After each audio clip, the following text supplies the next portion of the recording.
ছাত্রদলের দুই নেতাকে অবরুদ্ধ রাখার খবর শুনে উদ্ধার করতে যান ঠাকুরগাঁয়ের বালিয়াডাঙ্গি উপজেলা ছাত্রদলের সদস্য সচিব আবু সাইদ। পরে সেখানে তাকে অবরুদ্ধ করে রাখা হয়, করা হয় মারপিট, মুক্তি দিতে দাবি করা হয় 2 লাখ টাকা।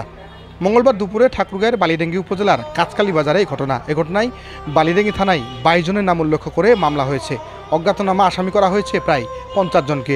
এর মধ্যে পুলিশ 2 জনকে গ্রেপ্তার করে কারাগারে পাঠিয়েছে। এ ঘটনার পর থেকে আহত আবু সাইদ চিকিৎসাধীন রয়েছেন বালিয়াডাঙ্গি উপজেলা স্বাস্থ্য কমপ্লেক্সে। বাকি আসামিদের গ্রেপ্তার করতে অভিযান চালাচ্ছে পুলিশ। সাহিত্য আসছিল আলোচনা শুনতে, তো যে ছেলেটাকে আটকা ছিল রবিউল, ওনাকে এখান থেকে বাইর করে নিয়ে যায় আমার দোকানে নিয়ে গেছিলো। আমি বললাম যে ওটা বসার পরিবেশ তৈরি করেন, মাদ্রাসা মাঠে যান, দোকানে গ্যাঞ্জাম করেন না। তো রবিউল ওই ছেলেটাকে নিয়ে চলে আসলো। ওরা তৃতীয় প্রহর লোক ওকে 2-4টা বাসায় বাইরে ঢুকছে, ওর নাকে বাইরে। কালকের ঘটনা, আমি বাসায় ছিলাম। আমাকে যখন কাশীপুর থেকে রাজসংঘ থেকে আমায় ফোন দেয়, আর কাঁচকালিতে 2টা ছেলেকে অবরুদ্ধ করে রাখছিল এখানকার লোকজন এবং আওয়ামী লীগের লোকজন সহ। তো এই খবর পেয়ে আমি ঘটনাস্থলে যাওয়া মাত্রই আমি শুনতে যাচ্ছিলাম, তখন আমাকেও ধরে অবরুদ্ধ করে রাখে এবং মারপিট করেছে। এবং আমি প্রশাসনকেও ফোন দিয়েছিলাম, প্রশাসন ফোন রিসিভ করেনি। আমি রক্তাক্ত অবস্থায়, আর আমার কাছে মুক্তিপণ্য দাবি করতেছিল।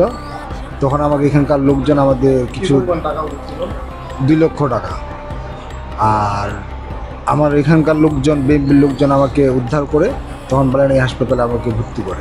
ভাই দেখেন, যদি এরকম করে আপনারা বিশৃঙ্খলা সৃষ্টি করেন, তাহলে হয়তো বা মনে করেন আমরা এটা পুলিশের হাতে দিয়ে দেবো। ছেলেটা এই কথাটা বললো কেন? ইয়ার মধ্যেই দোকানের মধ্যে মনে করেন রাস্তায় নিয়ে যাই, মনে করেন এই এলোপাতারি মারা শুরু করে দিল এই কাজকালীন মানুষ।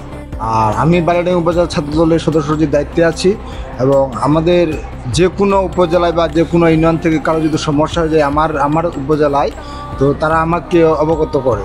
আর আমি ছাত্রদলের দায়িত্বে থাকা অবস্থায় আমি ঘটনাস্থলে এটা যাওয়ার প্রয়োজন এবং তদন্ত করা উচিত। আর আমি তদন্ত করতে গেছি যে ঘটনাটা আসলে কী বিষয়। তারপর আমি মীমাংসার জন্য আমি তাদেরকে বলছিলাম, কিন্তু তারা কথা না শুনে তার আগে আমার উপর অ্যাটাক করছে আর কি। বুধবার বিকালে কাঁচকালী বাজারে আসামিদের বক্তব্য চাইতে গেলেও কাউকে পাওয়া যায়নি। তবে এক আসামির স্ত্রী দাবি করেন ঘটনার সাথে জড়িত না থেকেও আসামি করা হয়েছে তার স্বামীকে। এদিকে পুলিশ বলছে ঘটনার তদন্ত এবং আসামিদের গ্রেপ্তারে উভয় কাজ করছেন তারা।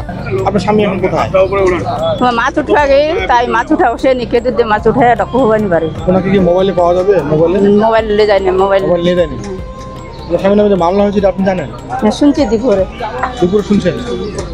মানে যে অপরাধে আসামি হয়েছে উনি, এটা কি আপনি জানেন উনি অপরাধ করছে?